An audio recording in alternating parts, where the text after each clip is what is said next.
এই ব্রিজটির নাম হচ্ছে বাহাগিলি ব্রিজ। এই ব্রিজটি কিশোরগঞ্জ তারাগঞ্জের মধ্যবর্তী স্থানে। এই ব্রিজের বিশেষত্ব হচ্ছে নদী এবং নালা দুই উৎসের পানি এই ব্রিজের মধ্য দিয়ে যায়, নিচ দিয়ে যায়। এই যে এটা হচ্ছে নালা, এই পানিটা হচ্ছে নালার পানিটা এই দিক দিয়ে যায়। এখন হয়তো বা পানি নেই, পানি থাকলে দেখার সৌন্দর্যটা আরো বৃদ্ধি পায়। এখানে দর্শনার্থীর ভিড় আছে। আর এই হচ্ছে যমুনেশ্বরী নদী।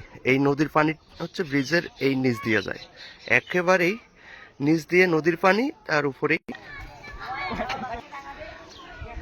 এখানে অনেক দর্শনার্থীর ভিড় লক্ষণীয়। তো এখানে আমরা দুজন দর্শনার্থী পেয়েছি। ভাই আপনারা কোত্থেকে আসছেন? পঞ্চগড় থেকে আসছি। এ, মূলত এখানে উদ্দেশ্য হইলো গোসল করার জন্য আসছি।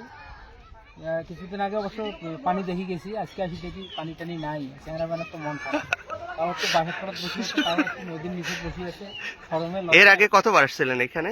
আগে একবার আসা হয়েছিল। এটা বিশেষত কি মনে হয় আপনার কাছে? বিশেষত জায়গাটা সুন্দর, ক্যানেলের পানি উপর দিয়ে যাচ্ছে, নদীর পানি নিচ দিয়ে যাচ্ছে, আর বিশেষত হলো গোসল করি মজা এখানে। আসল মজা গোসল করি। আচ্ছা, যেমনটি শুনছিলেন ওনার কাছে, এই যে হচ্ছে যমুনেশ্বরী নদী, এই নদীর পানি হচ্ছে এই ব্রিজের নিচ দিয়ে যায়। আর এখানে যে নালার পানি, এই যে এই যে ক্যানেল বা নালা যাই বলেন আপনারা, এর পানিটা হচ্ছে এই দিক দিয়ে যায়। তো এর লোকেশনটা আমি হয়তো বা কমেন্ট সেকশনে দিয়ে দেব। এটা হচ্ছে কিশোরগঞ্জ তারাগঞ্জের মধ্যবর্তী স্থানে।